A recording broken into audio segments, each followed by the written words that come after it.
visto il loro lavoro, lo troverete anche nel volume, ma in qualche modo un po' riservatamente possiamo farlo circolare perché è un lavoro importante. E poi in osservazione sulla propaganda, come si possono capire le cose, i messaggi che altrimenti passano su quelle due frasi. Allora, diamoci un po' di tempo per alcuni interventi, faremo la chiusura verso le 18:15 anziché le 18, vi prego di fermarvi.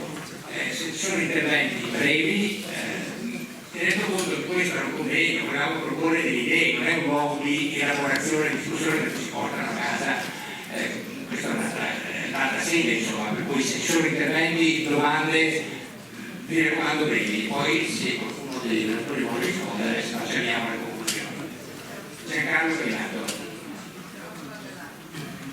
Degli interventi è stata dedicata alla storia, alla ricerca storica, mi ha molto stimolato perché non so cosa pensassero gli estensori di questa parte delle indicazioni rispetto a questa impossibilità per i bambini, i ragazzi, le bambine e le ragazze di analizzare i documenti. Forse pensavano che nella scuola normalmente si legge e si analizza il Reddicus quo di Pino Damasceno oppure lo Constitutum Constantini, chissà quali altri fonti loro pensano. Io credo che le fonti sono presenti, sono nella realtà. Per esempio questa è una lapide che è affissa nell'atrio di un liceo artistico di Verona e rappresenta quello che viene omesso in queste indicazioni, cioè quello che la nostra nazione e patria, visto che parla di nazione e patria, ha fatto e disfatto. Per esempio c'è una lista degli studenti che sono morti nelle varie guerre, colonie, eccetera.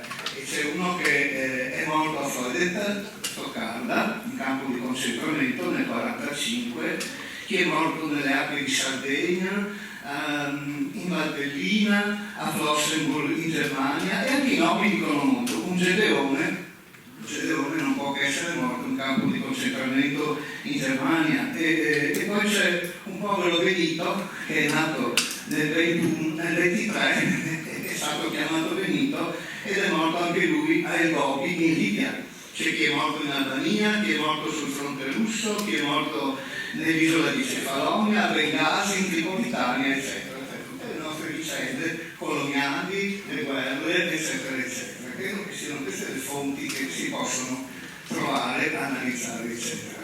Una piccolissima cosa vorrei dire, mi ha colpito molto l'affermazione che la lingua non ha contenuti. Io penso che è importante che i ragazzi sperimentino i diversi registri linguistici. Allora, nella ricerca, nella pedagogia Freinet, si lavora sulle dimensioni della scrittura, che sono l'espressione, la creazione, l'immaginazione, la comunicazione, è fondamentale la comunicazione, gli scopi per i quali si interagisce e si mandano dei messaggi agli altri, si hanno dei messaggi di ritorno. Ma c'è anche un aspetto che riguarda il risarcimento che un tipo di scrittura può consentire, il risarcimento a tutte le piccole e grandi ferite della vita che ci colpiscono e che possiamo rielaborare. E Georges Perec, un linguista francese del gruppo dell'Ulipo, diceva che si scrive innanzitutto per parlare di sé. Questo è fondamentale nella scuola, parlare di sé.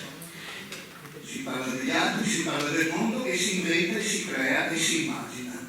È un testo libero, questo non lo è. Grazie. Mi è piaciuto anche molto la presentazione del curriculum che hanno scritto gli insegnanti. Pensavo, quello che anche accennato, che ci sono delle cose, delle competenze, lo pensavo anche mentre parlava Franca e Paola Cagliari ce l'ha detto in modo molto chiaro, che iniziano quando i bambini sono molto piccoli, per cui anche la storia, nel campo dell'esperienza, la conoscenza del mondo, ci sono delle cose che già dalla scuola dell'infanzia si possono iniziare, si può iniziare ad averne cura. Vi faccio un esempio perché mi è capitato recentemente a Gemona, dove io ho lavorato per tantissimi anni. C'è stato quest'anno, era il 50° del terremoto.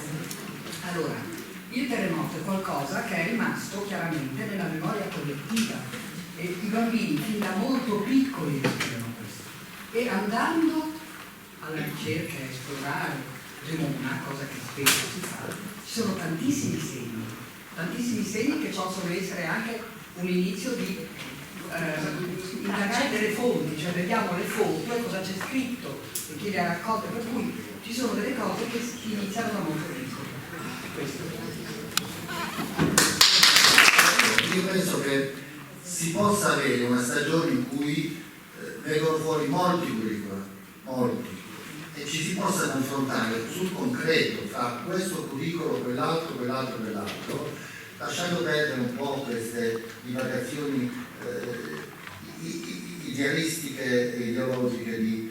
Se ciò fosse così, noi veramente siamo quelli che sfruttiamo una situazione terribile come quella che viviamo per andare avanti, non soltanto per difenderci, per salvare qualche cosa.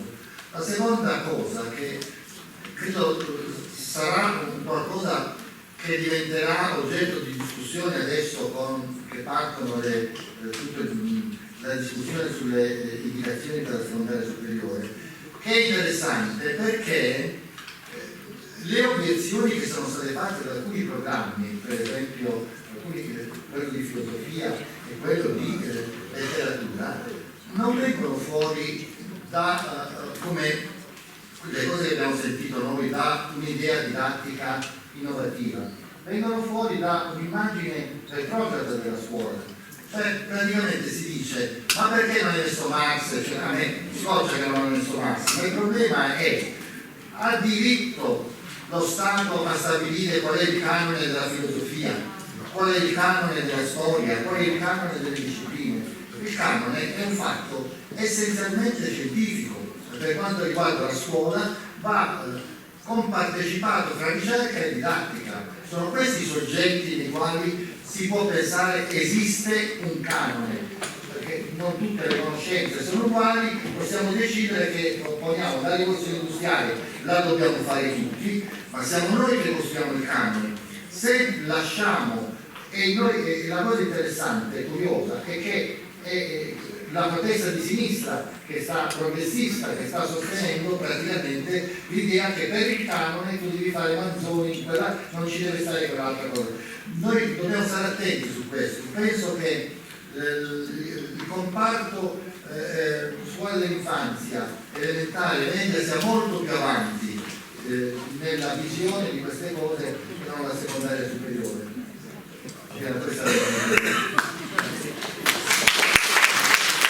Richiamo a un documento che io trovo nella scuola interessantissimo, che è l'Indicazioni nazionali e nuovi scenari, che cita testuale: allineare la didattica alle sfide contemporanee, ponendo al centro la cittadinanza attiva, le competenze europee e la competenza anche digitale.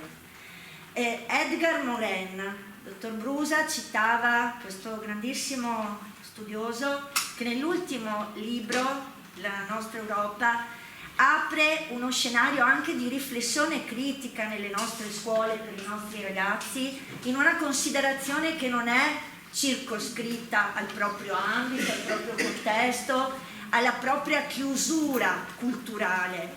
Qui, al di là di, non è ideologia politica, ma è un credo che noi persone di scuola abbiamo forti, nel sottolineare come l'attenzione ai processi di apprendimento dei nostri ragazzi, la motivazione con la quale loro si approcciano ad imparare e a dar vita al loro progetto di vita, ha una forte consistenza in uno spirito critico di riflessione culturale. Si citava, e vi ringrazio, l'importanza della ricerca. Le scuole che si collegano alle accademie, alle università, ai centri di ricerca, questa è cultura e le nostre scuole devono promuovere cultura. Gli insegnanti, parlavo con la dottoressa Darè pochi giorni fa, sono nelle nostre scuole delle persone appassionate, lo dimostrano con il loro lavoro, con la loro sensibilità, con il loro prendersi a cura, like care, dei nostri ragazzi. È da qui che dobbiamo partire, al di là di strutture, di schemi, grazie all'ingegneria di cui si parla, perché poi comunque c'è richiesto di elaborare un documento, però grazie a questi ragazzi che hanno chiuso il convegno, di cui vi ringraziamo, perché è un'occasione per le nostre scuole di confrontarsi, di parlare di scuole, di riflettere sul senso della competenza e di dare a tutto questo un valore di fondo che è il crederci insieme per continuare ad avere fiducia.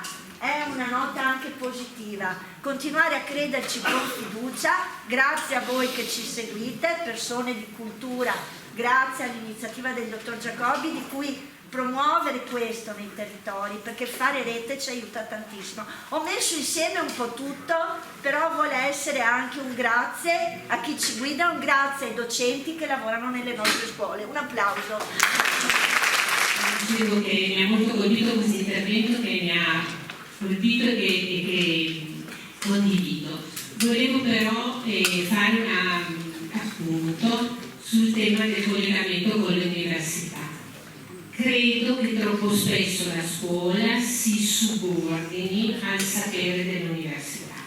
Abbiamo bisogno di giocare alla pari, cioè la ricerca che è nelle scuole è una ricerca che ha la sua dignità alla pari di quella accademica e deve anche entrare di più nei curricoli di formazione dei nuovi insegnanti. Questa è la prima cosa. Seconda cosa che volevo dire è una raccomandazione che i curricoli, come diceva Antonella, partano dalla scuola dell'infanzia, cioè che siano davvero di continuità, includendo anche la scuola dell'infanzia, che spesso si pensa troppo diversa, ma non è vero, cioè i processi che ho provato a narrare si possono trasferire, ovviamente, con i dovuti cambiamenti nelle altre scuole. L'ultima cosa, io solleciterei, forse la cosa che richiamava anche la Preside, l'esperienza che ci hanno raccontato, ci racconta come è necessario oggi che la scuola attivi anche al di fuori dei canali formali, attraverso associazioni, dei piccoli luoghi di riflessione e di approfondimento che forse oggi vengono un pochino contenuti, se non per dire legati all'interno degli studi scolastici. Credo che insomma ci sia molto buon uso per procedere in questo senso. Grazie Paola. Mi fanno preoccupati alcune scuole. È una raccomandazione anche accurata. Ci aiuti a fare un curriculum perché abbiamo un'utenza difficile e dobbiamo fare un curriculum praticamente ai soldoni per accontentarci. No. Se è una cosa che io comunque non butto via niente, cioè c'è qualcosa che apprezzo anche di queste indicazioni, la preoccupazione che i cittadini abbiano degli strumenti, questo sì. E è da salvaguardare, non è che negli insetti non ci sia. Quindi i curricoli non devono accontentarsi, se c'è un'utenza difficile con problemi, a noi spetta trovare gli strumenti, articolo 3 della Costituzione, perché arrivino comunque alle autonomie che ci sono richieste per tutti. Non si abbassa l'asticella, si cercano con tutte le forze che abbiamo, non siamo onnipotenti, ma comunque ci proviamo, di trovare gli strumenti perché arrivino, perché la scuola per noi ha fatto questo. Io ero una predestinata alla classe sociale, la scuola per me ha fatto questo. Noi credo che dobbiamo fare altrettanto per i giovani in difficoltà che abbiamo davanti.